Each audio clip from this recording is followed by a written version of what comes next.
இந்த வீடியோ நம்ம பயாலஜி. எதுக்கு இந்த வீடியோனா, லைக் நம்ம நார்மலான ஒரு ஹேர் ஸ்டைல்ல இருந்திருப்போம். ஒருத்தரை இன்ஸ்பயர் பண்ணி நம்ம ஹேர் ஸ்டைல் மாத்திருப்போம்ல. அந்த சம்பவம் உங்களுக்கு எப்ப நடந்துச்சு அப்படின்ட்டு. நான் வந்து 2018 ஐபிஎல்ல அப்போ நம்ம ஹர்திக் பாண்டியா மும்பை இந்தியன்ஸ் விளையாடிட்டு இருந்தாரு.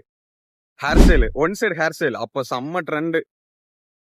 அவரை பார்த்து இன்ஸ்பயர்ட் ஆகி, அதாவது நான் ஸ்கூல் போயிட்டு வரும்போது தக்கல பழைய பஸ் ஸ்டாண்ட்ல நுகான்னு ஒரு ஹோட்டல் உண்டு. அங்க டிவி வச்சிருப்பாங்க. அங்க இருந்து எல்லாரும் ஐபிஎல் பாத்துக்கிட்டு இருப்பாங்க. ஏன்னா ஸ்டடி எல்லாம் முடிச்சு 6:30 7 மணி 7:30 எல்லாம் ஆகும் வரதுக்கு. அப்போ அதுல ஐபிஎல் போட்டிருப்பாங்க. அதை பார்த்துட்டு நிறைய பேர் ஹர்திக் பாண்டியா பத்தி எல்லாம் பேசுவாங்க. தலைவன் ஹேர் கலர் எல்லாம் பண்ணிட்டு ஒன் சைடு வெட்டிட்டு மாசா விளையாடிட்டு இருப்பான். அப்படி எல்லாத்துக்கும் சூப்பர் ஸ்டார் மாதிரி தலைய கோதி கோதி. அதை பார்த்து இன்ஸ்பயர் ஆகி ஃபர்ஸ்டா எனக்கு தெரிஞ்சு நான் ஒரு மாடலிங் ஹேர் கட் பண்றேன் அப்படின்னா அது வந்து ஒன் சைடு தான். நீங்க யாரை பார்த்து இன்ஸ்பயர் ஆகி என்ன ஹேர் ஸ்டைல் ஃபர்ஸ்ட் ட்ரை பண்ணீங்க அப்படின்ட்டு சொல்லுங்க, பார்க்கலாம் எப்படி இருக்குன்ட்டு.